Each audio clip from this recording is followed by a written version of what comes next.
Ask any actor that's worked with animals and children and they'll confirm the saying that's attributed to the great American comedian W.C. Fields, who offered, "Never work with animals and children." It's an old showbiz adage. They're a little bit unpredictable. They can steal the scene. You're never quite too sure what they're going to say next. Well, I guess every actor has had his or her experience. But if you do choose to do panto, then there's every chance you're going to be working with children or animals. After all, pantos are primarily aimed at the younger audiences and are nearly always based on well-known children's stories. Children are an important element of the show, whether it be the Lost Boys in Aladdin or as villagers and chorus in just about every other pantomime. So what memory do the actors in this year's pantos in Norfolk have of working with children and animals? Children are usually great. We have had odd moments when they've forgotten to come on, but generally they're very well rehearsed and very, very well behaved. On stage, that is, not necessarily off stage. But we have had trouble with animals. We did Wizard of Oz, and in the Wizard of Oz, if you know the story, there's Toto the dog. And we said we're going to have a real dog in this. We did find a sweet little dog that was a terrier. And a dear little thing, very well behaved. But bearing in mind, this dog will have to do 42 performances. We thought, my goodness, this is amazing. This dog's fantastic. Started off all right, but then plainly got a bit fed up. And also something spooked it one night.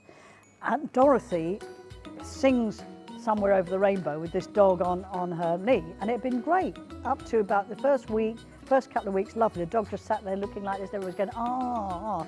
But then something spooked it. And all of a sudden it started howling. Every time she sang, "Somewhere over the which of course was absolutely hilarious for the audience. But this moving moment, you know, where she's tears, and because she just had to carry on while the dog And kids love watching kids. So you see kids in the audience all of a sudden light up and say, well, I could do that. Why can I do that? Mum, can I do that? And Mum says yes or no. Depends if they can dance or not or sing. They're part of the panto family that comes back every year to us. And last year we had a fantastic, sometimes we give them the odd line, the odd joke to do, and last year was a cracking one in the ballroom scene. Buttons is there with the prince, he needs a quick distraction. And one of the little girls comes walking on dressed as a paper boy and says, "Extra, extra." And Buttons says, "Oh, I'll have one of those, cheers mate." And he tells a Chelsea joke, or it was a football joke in the paper like that, closes it, and then the little newspaper girl goes, "Extra, extra, I'm only an extra," and then just walks straight off to tremendous laughter, probably more laughter than we got all the way through it. So yeah, no, they're great to have. Classic example of stealing a scene. Yeah, and we let them do it, why not? Only once though, only once mind you.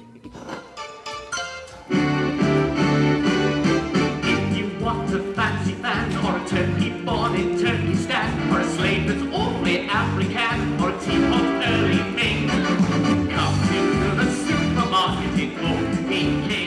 One year we got a bit carried away. We were doing Aladdin and we talked about Alibaba and the 40 Thieves, and we ended up with quite a few children, and we really struggled with where to put them because the theatre is little. So we actually managed to put them under the rake where the seating is. There's a nice cupboard, and we put them there and we thought, actually this is working really well. They're being very quiet, we don't have to worry about them. When I went to call them, found out that actually that's also where we keep the ice creams, and the little monkeys had been eating all the ice creams. So not the best place to keep them. We also had, when I did Cinderella, a beautiful production where the closing scene is Cinderella goes into the coach. She's got the horses, and she's got, you know, the rats have turned into horses, and it was all white, beautifully white. I think this was Weston-super-Mare. So we're all there, everybody's dressed in white, and they had real horses, little ponies actually, white ponies. Oh, lovely. Came on stage, and there we are, the moving moment, you know, with Cinderella, you're off to the ball. And as she turned round, both the horses decided to go to the toilet on the stage. All this white with just two steaming piles of brown.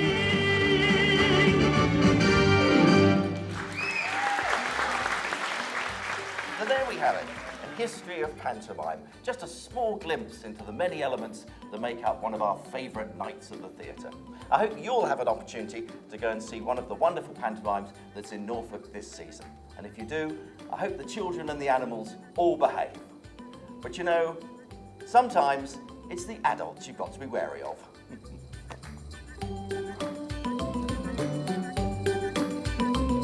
Merry Christmas.